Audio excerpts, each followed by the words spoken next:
মধ্যে, তাহলে কিন্তু রেজাল্ট তোমার SY অর্থাৎ SYCB subject yet to be clear, অর্থাৎ তোমাকে নেক্সট এক্সামে আবার প্র্যাকটিক্যাল এক্সাম, অ্যাসেসমেন্ট আর একটা সামিটিভ অ্যাসেসমেন্ট। ফর্মেটিভ অ্যাসেসমেন্ট মানে তোমার এখানে পিসিপি থাকতে হবে। হ্যালো স্টুডেন্ট, আজকে আমরা এনআইএস এর আরেকটা গুরুত্বপূর্ণ টপিক নিয়ে আলোচনা করতে চলছি। ইতিমধ্যে যারা 2024 এনআইএস এর এক্সাম দিতে চলেছে, তোমাদের কিন্তু 31শে জানুয়ারি অর্থাৎ টিএমএ সাবমিট করার উইদাউট লেট ফাইনের শেষ ডেট, এবং তারপরেই তোমরা যদি টিএমএ আপলোড করো তাহলে কিন্তু তোমাদের 1500 টাকা কিন্তু এক্সট্রা লেট ফাইন লাগবে। তো টিএম এর পরপরই এনআইএস এর দ্বিতীয় কার্যকারিতা শুরু হয়ে যাবে, অর্থাৎ তোমাদের শুরু হবে এনআইএস এর প্র্যাকটিক্যাল, এবং যে প্র্যাকটিক্যালটা অত্যন্ত ভাইটাল, কারণ অলরেডি তোমাদের কিন্তু ডেটা শিট অলরেডি বেরিয়ে এসেছে, এবং তোমাদের যেটা প্র্যাকটিক্যাল শুরু হয় অর্থাৎ 16ই মার্চ থেকে 31শে মার্চ পর্যন্ত, অর্থাৎ তোমাদের এই সময়টার মধ্যে তোমাদের কিন্তু খাতা রেডি রাখতে হবে, অর্থাৎ প্র্যাকটিক্যালের ল্যাব ম্যানুয়ালটা দেখে তোমাদের কিন্তু আগামীতে আগাতে হবে, যাতে সম্পূর্ণভাবে তোমরা তোমাদের প্র্যাকটিক্যালে যে 20 মার্কস থাকে সেটা তোমরা পুরোপুরি পেতে পারো। তো সুতরাং আজকের ভিডিওতে আমাদের আলোচনা থাকবে টোটাল যে তুমি কি করে প্র্যাকটিক্যালে 20 মার্কস পাবে, তোমাকে কি খাতা বানাতে হবে, কি করে এক্সপেরিমেন্ট গুলো লিখতে হবে, এবং কোন কোন এক্সপেরিমেন্ট লিখতে হবে, ভাইভা কি, পিসিপি কি, এপি অর্থাৎ ফর্মেটিভ অ্যাসেসমেন্ট, সামেটিভ অ্যাসেসমেন্ট, এবং প্রত্যেকটা বিষয় এবং কত তারিখের মধ্যে তোমাদের খাতা সাবমিট করতে হবে, এবং যেটা আজকের ভিডিওটা তোমরা দেখো তাহলে কিন্তু পুরোপুরি তোমরা প্র্যাকটিক্যালে 20 মার্কস পেতে চলেছো। বরাবরের মতোই আমি আর যে Chhotu as a government school teacher, as an NS expert and also certified career councillor. দেখো আজকে আমাদের যেটা আলোচনার সব থেকে গুরুত্বপূর্ণ একটা দিক, যে আমাদের কোন কোন সাবজেক্টগুলো প্র্যাকটিক্যাল সাবজেক্ট রয়েছে অর্থাৎ এইচএস এবং মাধ্যমিকের জন্য, সেই ব্যাপারটা আমাদের জানতে হবে। তো দেখো প্রথমে যাদের এইচএস এ আমাদের কি কি সাবজেক্ট আসবে বা মাধ্যমিকে, এবং সেই সাবজেক্ট ওয়াইজ কত মার্কস থাকবে এবং সেই মার্কস গুলো কি কি ডিভাইডেশন আছে প্রত্যেকটা। যদি ভিডিওটা আজকে লেন্দি হতে চলেছে বাট প্রথম থেকে শেষ পর্যন্ত দেখো, তাহলে তোমাদের প্র্যাকটিক্যাল সম্পর্কে পুরো কনসেপ্ট কিন্তু ক্লিয়ার হয়ে যাবে। দেখো তাহলে প্রথম আমাদের ক্লাস 12 নিয়ে আমি তোমাদের কথা বলছি। ক্লাস 12 এর জন্য কি কি সাবজেক্টে প্র্যাকটিক্যাল থাকে, যেগুলো হচ্ছে physics, chemistry, biology, painting, data entry, geography, home science, computer science, environment science, library and information science, physical education science, mass communications.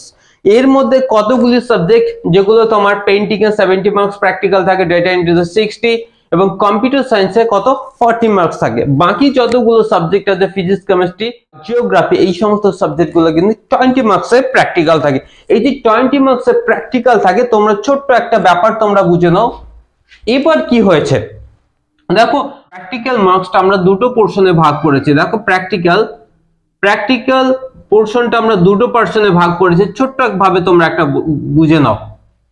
একটা হচ্ছে এফএ আর একটা হচ্ছে কি এসএ, অর্থাৎ ফর্মেটিভ অ্যাসেসমেন্ট আর একটা সামেটিভ অ্যাসেসমেন্ট। ফর্মেটিভ অ্যাসেসমেন্ট মানে তোমার এখানে পিসিপি থাকছে, অর্থাৎ পার্সোনাল কন্টাক্ট প্রোগ্রাম, আর এখানে হচ্ছে তোমার প্র্যাকটিক্যাল কি থাকছে, ল্যাব ম্যানুয়াল মানে ল্যাব খাতা। তাহলে দেখো পিসিপি অর্থাৎ প্র্যাকটিক্যালে যদি ফিজিক্স, কেমিস্ট্রি, ম্যাথ, বায়োলজিতে 20 মার্কস থাকে, তার মধ্যে পিসিপি অর্থাৎ পার্সোনাল কন্টাক্ট প্রোগ্রামে তোমাকে মিনিমাম 5 ডেজ তোমাকে অ্যাটেন্ড থাকতে হবে তোমার যে ইনস্টিটিউটের আন্ডারে তুমি অ্যাডমিশন করেছো সেই ইনস্টিটিউটের আন্ডারে, অর্থাৎ তোমাকে যেতে হবে, স্যারদের সঙ্গে কনভারসেশন করতে, এবং সব স্যাররা কি ধরনের ম্যানুয়াল তোমাকে তৈরি করে একটা খাতা বানাতে বলছে, প্রত্যেকটা বিষয় তোমাকে কিন্তু কনসেপ্ট ক্লিয়ার করতে হবে। অর্থাৎ যদি তুমি এখানে 5 ডেজ এর যদি তুমি এখানে অ্যাটেন্ডেন্স ঠিকঠাক থাকো, তাহলে কিন্তু ওই টিচারটা কিন্তু প্র্যাকটিক্যাল এখানে 50 মার্কস অর্থাৎ 20 এর মধ্যে 50 মার্কস মানে 10 মার্কস তুমি এমনি পেয়ে যাচ্ছ। আর ল্যাব ম্যানুয়াল খাতা তৈরি আমরা যেভাবে ফরম্যাট তোমাকে বলে দেবো সেটা যদি তুমি ঠিকঠাক করতে পারো, অর্থাৎ তুমি এখানে কিন্তু 20 মার্কস 100% পাবে, অর্থাৎ 50% পিসিপি এবং 10 মার্কস কি থাকবে না সামেটিভ অ্যাসেসমেন্ট। সামেটিভ অ্যাসেসমেন্ট মানে হচ্ছে কি, দেখো তোমাকে প্র্যাকটিক্যালে তুমি গেলে একটা সুন্দর 10টা এক্সপেরিমেন্ট লিখলে, সেই এক্সপেরিমেন্টের কি কি বিষয় থাকবে, সেখানে তোমার বিভিন্ন বিষয় থাকতে পারে। প্রথমে থাকতে পারে সেই কি থাকতে পারে, একটা এম থাকতে পারে, কি থাকতে পারে, তুমি যেটা করছো তার একটা এম থাকবে, তুমি কি কি এক্সপেরিমেন্ট করছো, কি কি অবজারভেশন দেখছো, প্রত্যেকটা বিষয় নিয়ে তোমাকে কিন্তু খাতা বানাতে হবে। ওই খাতাটা নিয়ে গিয়ে তোমাকে কিন্তু তোমার যেটা স্টাডি সেন্টার সেখানে কিন্তু সাবমিট করতে হবে। আফটার দ্যাট তারা কিন্তু তোমাকে নাম্বার দেবে। প্র্যাকটিক্যাল এক্সামে গিয়ে তোমাদের কি হয়, সাধারণত দেখো যখন তোমার ভাইবা নেওয়ার আগে তোমাকে ওরা কিন্তু 4 কোশ্চেন দেবে, তার মধ্যে তোমাকে দুটো অ্যান্সার করতে হবে। তোমাকে কি করতে হবে, দুটো অ্যান্সার কিন্তু করতে হবে। দুটো অ্যান্সার করলে তারপর ওই যে এক্সপেরিমেন্ট নিলে সেই খাতাটা নিয়ে ওরা তোমাকে কিন্তু একটা ইন্টারভিউ ভাইবা নেবে। বাট এটা ভেরি সিম্পল, যদি তুমি অ্যান্সার না পাও ওদেরকে না বলে দাও, নো ম্যাটার। বাট তুমি যদি পিসিপি তে রিটার্ন করে 5 ডেজ প্র্যাকটিক্যাল খাতা ল্যাব ম্যানুয়াল গুলো ঠিকঠাক বানাতে পারো, তাহলে তুমি 20 মার্কস পাবে। বাট এখানে একটা সমস্যা তোমাদের কিন্তু ফেস করতে হতে পারে। কি সমস্যা দেখো, এই বছরে আমরা কিন্তু প্র্যাকটিক্যালের একটা সমস্যা দেখে নিয়েছি যে আমরা গতবারের যে রেজাল্ট পাবলিশ হয়েছে, দেখো অনেকে কিন্তু SYCP পেয়েছে। SYCP মানে হচ্ছে সাবজেক্ট ক্লিয়ার, অর্থাৎ সাবজেক্ট তোমাকে yet to be ক্লিয়ার করতে হবে, অর্থাৎ তুমি প্র্যাকটিক্যালে ফেল। অর্থাৎ SYCP কখন আসে, প্র্যাকটিক্যালে টোটাল 20 মার্কস থাকে। 20 মার্কস মানে পিসিপি প্লাস তোমার রিটেন বা খাতা তৈরি যেহেতু, এই যে পিসিপি রিটেন এই যে 20 মার্কস থাকে, এর তোমাকে 33% পেতে হবে কিন্তু। অর্থাৎ 7 মার্কস যদি তুমি না পাও 20 মার্কসের মধ্যে, তাহলে কিন্তু রেজাল্ট তোমার SYCP subject yet to be clear, অর্থাৎ তোমাকে নেক্সট এক্সামে আবার প্র্যাকটিক্যাল এক্সাম ক্র্যাক করতে হবে, তারপর কিন্তু তুমি পাস সার্টিফিকেট পাবে, তার আগে পাবো। সুতরাং এনএসএ প্র্যাকটিক্যালটা অত্যন্ত ভাইটাল। আমি আশা করছি তোমাদের অর্থাৎ তাহলে তোমাদের যে formative assessment and summative assessment দুটোই কিন্তু তোমাদের খুব গুরুত্বপূর্ণ হতে চলে। তাহলে তোমরা কিন্তু বুঝতে পারলে যে formative assessment and summative assessment কি।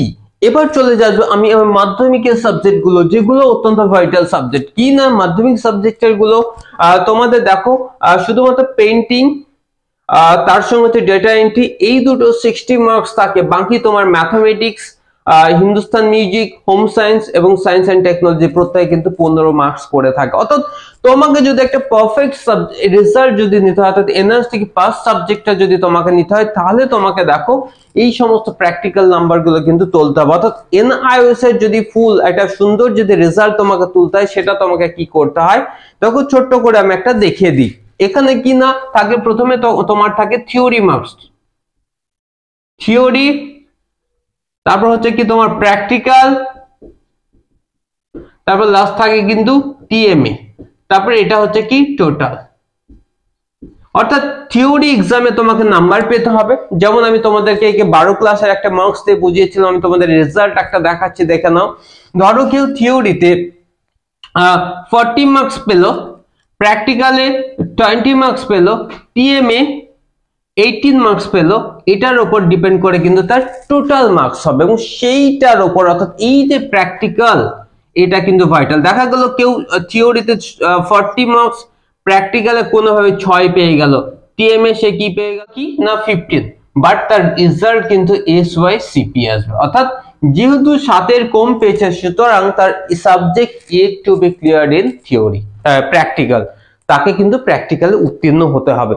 তাহলে আজকে প্র্যাকটিক্যালের ম্যাটারটা তোমরা সবাই বুঝতে পারছো যে প্র্যাকটিক্যালটা কত গুরুত্বপূর্ণ, এবং এই প্র্যাকটিক্যালটা সঠিক তোমরা যদি গাইড পাও এবং খাতাটা যদি ঠিকঠাক তোমরা বানাতে পারো, তাহলে কিন্তু তোমরা 20 মার্কস পেয়ে যাবে।